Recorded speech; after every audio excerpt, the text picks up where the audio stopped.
हम लोग ना एक रिकॉर्ड भी कर रहे हैं, ठीक है। मुझे कुछ चीजें बोलना है, कुछ आपसे पूछना है, किस विषय पर हम लोग प्रशिक्षण दे रहे हैं वो चीजें रहेंगी, हम लोग आपस में डिस्कस करेंगे केवल 10 मिनट के लिए, ठीक है। और इसमें सारी बातें हमारी हो जाएंगी। जैसे कि मैं शुरुआत से ही बोल रहा हूँ कि 2 दिवसीय पहले हो गया और 2 दिवसीय हो गया। 2 दिवसीय में हमने क्या किया था, सतत विकास लक्ष्य पे, ठीक। आज हम जो कर रहे हैं वो ग्राम पंचायत विकास योजना पे। जैसा कि आप बैनर पे भी देख रहे हैं, क्या लिखा हुआ है, सतत विकास लक्ष्यों का स्थानीयकरण और ग्राम पंचायत विकास योजना जीपीडीपी। तो सतत विकास में जो भी चीजें हमने आपको बताया था, ठीक, वो कौन कौन से लक्ष्य थे संयुक्त राष्ट्र सभा के, वो कौन कौन से थीम थे हमारे जिसको जो है हमें पूरा करना है, वो थीम के बारे में भी आपको बताया गया है ना।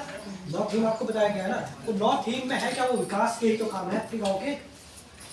उन विकास के काम को, जैसे कि अभी मैंने पूछा था कि जीपीडीपी के निर्माण की आवश्यकता क्यों है, तो आपने क्या बोला कि गांव के विकास के लिए, है ना। ब्लॉक के माध्यम से जो भी फंड आपके गांव को मिलता है उसके माध्यम से आप गांव का विकास करते हैं ना। तो ग्राम प्रधान और आप लोग मिल करके खुली बैठक में जीपीडीपी का निर्माण कर रहे हैं, ठीक। तो उन जीपीडीपी आप जो योजना बना रहे हैं, उस योजना में वो जो विकास के जो 9 थीम हमने बताए हैं आपको, उन थीम के अंतर्गत जो भी विकास के काम आपके ग्राम पंचायत को, आपकी ग्राम सभा को वर्तमान में जरूरत है, उन कामों को ग्राम पंचायत विकास योजना जब बनती है उस योजना के अंतर्गत लेके जाते हैं। क्यों, जो सरकार की ओर से जो आपको पैसा मिल रहा है ग्राम पंचायत को, ठीक, उन्हीं पैसे से तो गांव का विकास हो रहा है ना। तो जो भी विकास के काम आप कर रहे हैं, उस विकास के काम को उस 9 थीम के साथ जोड़ करके हमें चलना है आगे, ठीक ना। अब इसके लिए आपको कहाँ जाना पड़ेगा, आप जब खुली बैठक होती है आपके गांव में, है ना, तो आप आंगनबाड़ी से, आप आशा कार्यकर्त्री है, शायद आप पंचायत का हिस्सा नहीं है, ग्राम पंचायत का हिस्सा नहीं है ना, आप समाज के लिए तो काम कर रहे हैं, पर एक जिम्मेवारी आपकी भी है। तो खुली बैठक में क्योंकि गांव के तो आप सदस्य हैं ही, अब अगर आप गांव के सदस्य हैं तो ग्राम सभा के आप सदस्य होंगे, तो खुली बैठक में प्रतिभाग करता कौन है, ग्राम सभा के सदस्य तो जाते हैं खुली बैठक में प्रतिभाग करने के लिए। जो ग्राम सभा है, एक सदन है, उनके सदस्य आप भी हैं। हमारे वार्ड मेंबर जो लोग जितने भी हैं आप पहुंचे हैं, तो वार्ड मेंबर तो पंचायत का हिस्सा है। आप लोग पंचायत का गठन तो आप लोग ही कर रहे हैं ना, ग्राम प्रधान और आप लोग मिलकर ही पंचायत का गठन कर रहे हैं। तो पंचायत का गठन मतलब स्थानीय सरकार, है ना।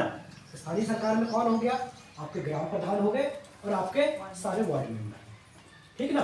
तो जो योजनाएं बना के जो प्रस्ताव बनते हैं, वो प्रस्ताव बनाता कौन है, वो तो वार्ड मेंबर बनाएगा ना। वर्तमान में व्यवस्थाएं तो चलो ठीक है, व्यवस्थाएं जो भी है, पर असल में जो प्रस्ताव बनना चाहिए वो प्रस्ताव बना के ले जाता है वार्ड मेंबर। जिस वार्ड में जिस काम की आवश्यकता है उस काम को अगर लेकर के जाना है खुली बैठक में, तो लेकर के जाने का काम है वार्ड मेंबर का। वार्ड मेंबर अपने अपने वार्डों में क्या काम होने हैं, प्राथमिकता के तौर पे उन कामों की लिस्ट बनाता है, प्रस्ताव बनाता है, उसको लेके जाता है खुली बैठक में।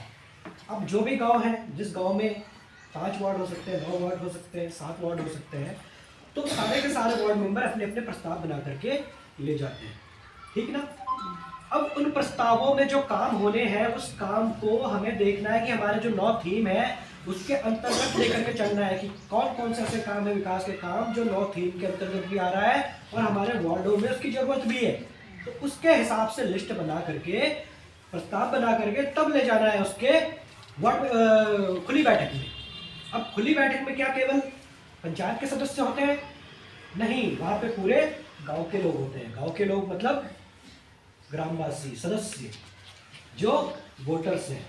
गांव के सदस्य कौन लोग होते हैं, वोटर्स ना। इसमें बच्चे नहीं जा सकते हैं, वोटर्स जाएंगे, वोटर्स, उन्हीं को 18 साल से जो ऊपर है, ठीक ना, वो उस सभा के सदस्य हो गए। जैसे हम लोग कानून बनाते हैं, राज्य सरकार कानून बनाती है, कोई भी कानून बनाती है, कोई भी योजना बनाती है, कोई भी कुछ बनाते हैं, तो विधानसभा में चर्चा होती नहीं होती है, होती है। किसी भी कानून पे, किसी भी उसमें बहस होती है, बजट निकलता है उस पर बहस होती है, पक्ष विपक्ष सब होते हैं। केंद्र में आप देखते हैं जब कानून बनता है, कोई बात आती है तो सीधे सदन में बहस होती है ना, संसद भवन में। तो इनके बहस वहाँ सब लोग तो नहीं पहुँच सकते ना। क्या विधानसभा भवन में हम जा सकते हैं? हम नहीं जा सकते। कौन जाते हैं? उनके सदस्य जाते हैं। क्या केंद्र में जो संसद भवन है वहाँ सब लोग जा सकते हैं? सब नहीं जा सकते। वहाँ संसदीय व्यवस्था है, संवैधानिक व्यवस्था है, उसमें संसद के सदस्य जा सकते हैं, सांसद लोग जाते हैं, है ना। तो हमारे जो ग्राम सभा की बैठक है वहां पे ग्राम सभा के सदस्य जाते हैं, मतलब आप उनके समतुल्य नहीं है। एक विधायक है वहां के सदस्य तो वहां जा रहा है, ठीक, एक सांसद है तो उसको जहां जाना चाहिए संसद भवन में वहां जाना है, ठीक। तो ग्राम सभा में स्थानीय सरकार में जो भी व्यवस्थाएं बनती है, जो भी प्रस्ताव आते हैं बनने हैं, जीपीडीपी बनना है, उसमें आप लोगों को बुलाया जाता है, किनको, वोटर्स को। तो आप लोग जाते हैं, अब वो जो प्रस्ताव बन करके आया है उस वार्डों में से, है ना।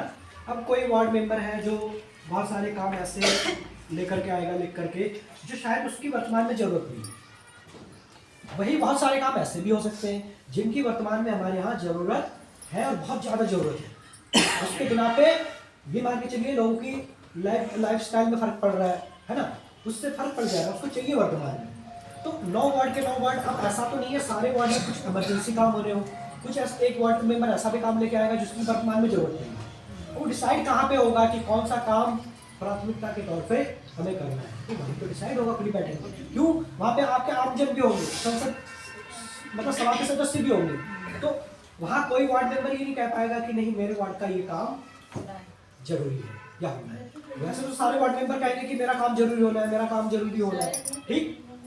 अब एक बात आप समझिए कि ग्राम पंचायत को उतना पैसा मिला, जो विकास खंड से आपको पैसा मिला है, वो पैसा मिला है मान के चलिए 5 लाख रुपए, ठीक। अब 5 लाख रुपए में आपको विकास के काम करने हैं। अब आपने जो है 7 वार्ड से प्रस्ताव मंगवाया खुली बैठक में, अब 7 वार्ड से जो प्रस्ताव आया वो 20 लाख का है। सारे काम अगर होने हैं तो 20 लाख चाहिए या फिर उससे ज्यादा भी हो सकता है। पैसा हमारे पास कितना है, केवल 5 लाख। अब हमें जीपीडीपी बनाते समय इस बात का ध्यान रखना है कि वो पैसे के हिसाब से हमें कौन कौन से काम करने हैं, कौन कौन से ऐसे इंपॉर्टेंट काम है जिसको पहले किया जा सकता है, और वो पैसा जो हमारे पास उपलब्ध है उस पैसे के सहयोग से हो सकता है, ठीक ना। साथ में हमारे ग्राम पंचायत में, ग्राम सभा में कोई अगर ऐसी रिसोर्सेज है, कोई ऐसी संपत्ति पहले से उपलब्ध है, उनको भी हम लेके चल सकते हैं, है ना। देखिए मनरेगा का काम होता है बहुत जगह, पहाड़ी क्षेत्र में क्या होता है, मनरेगा का अगर काम हुआ, नाली खंजे वगैरह बनते हैं, तो कुछ जो हमारे मटेरियल्स है वो जो है वहाँ से भी मिल जाते हैं, पत्थर के टुकड़े छोटे मोटे जो है कुछ सामान हमको मिल जाते हैं, है ना। जैसे मैदानी क्षेत्र में वो सारी व्यवस्थाएं नहीं हो सकता है कि गाँव में कहीं मिट्टी हो, रोड बनना है, कहीं मिट्टी का ढेर लगा हो, तो ग्राम की तो संपत्ति है, उसको उठा करके हम लोग यूज कर सकते हैं। वहाँ क्या पड़ेगा, कॉस्ट में फर्क पड़ जाएगा। अब 5 लाख रुपए में 1 लाख 2 लाख 3 लाख रुपए का मटेरियल तो हमें वैसे ही मिल गया, वो प्राकृतिक संसाधन से हो सकता है मिल गया हो, तो हमने क्या किया, अपने पंचायत का संसाधन भी उपयोग कर लिया। तो पैसा जितना हमारे पास है उस पैसे को देखते हुए, और दूसरी चीज हमें काम की प्रायोरिटी देखनी है कि कौन से वार्ड में कौन से काम इंपॉर्टेंट है, होने हैं।